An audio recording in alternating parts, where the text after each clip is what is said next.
Hi, everyone. Today we're going to go ahead and take a look at another technique to find a way to bring a YouTube video in using Book Creator. So a number of our teachers have been wanting to show YouTube videos to their students, but not necessarily wanting this list of other videos over on the right, nor the comments that happen beneath some videos. So I'm going to show you how we can do that using our Book Creator books really quickly. All right, the first step is obviously to find the video and to copy the web address up here at the top. So I'm going to select it and I'm going to hit Command C to copy this web address. And I've listed all these steps here for you and I'll put them beneath the video as well. We're going to go ahead and open up Book Creator and where we want that video to be shared. So I'm going to open up my Book Creator library here and I'm going to start a brand new book.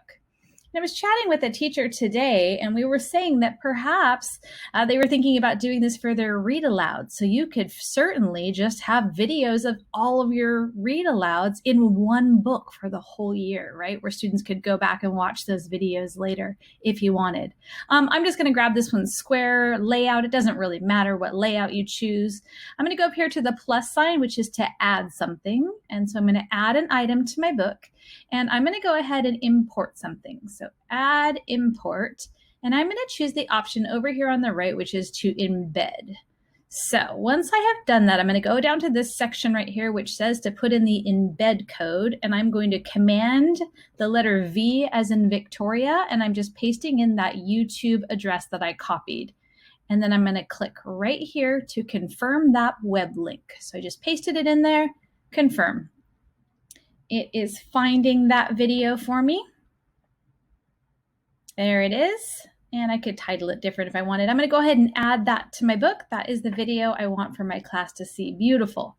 Okay, I could go through and add obviously more things to my book, but just for the sake of time, that's all I want to share. I want to make sure my kids can see this video. I could title it or have more and more pages in this book.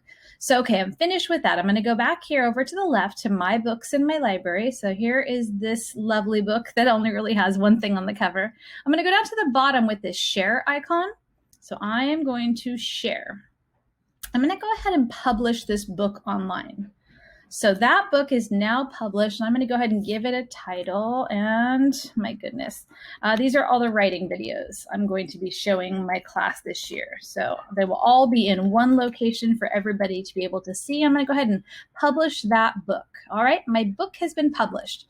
After my book has been published, I can get this, copy this public share link to the clipboard. So I'm going to click right there, and now I have that link ready to go. So nice part is, let's see, I'm just going to open up a new tab. And if I just paste, again, Command V, I'll show you what it looks like. If you share the link with students, this is what they get to see. They get to see my book, which right now is only one page. But when we hit play on here, here is the video. I can enlarge it. If you're going to Quad Mountain, you gotta start. So much better. I don't have all the videos on the side. Let me go ahead and close that. Lovely video, but I don't have all of those distracting videos on the side or the comments beneath it. And again, this is a book, so there could be lots and lots of videos in here that students could access. And if you continue just adding your newest one to the first page, then this could be a neat archive of videos for students to go to. So if you want to go ahead and share that, you could share it in Canvas with students. You could share it in Seesaw as well. So if I'm just going to post it, and what I have is a link to share, I could post that as a link. I could put it in a note if I wanted. I'm going to go ahead and put it in a drawing. So I'm going to go over here to my three dots, and I'm going to insert the link here. I'm going to paste that in for my class so they can have access to that book, and it's going to render a cute little thumbnail there for me of the video. So that video, there's a YouTube video ready to go for my class to view, again, without having all those additional things over to the side. So those are the instructions, and I'll paste them here with the video, and they're also accessed in the Seesaw support slide deck as well. So hopefully that helps, and please let me know if you have any questions.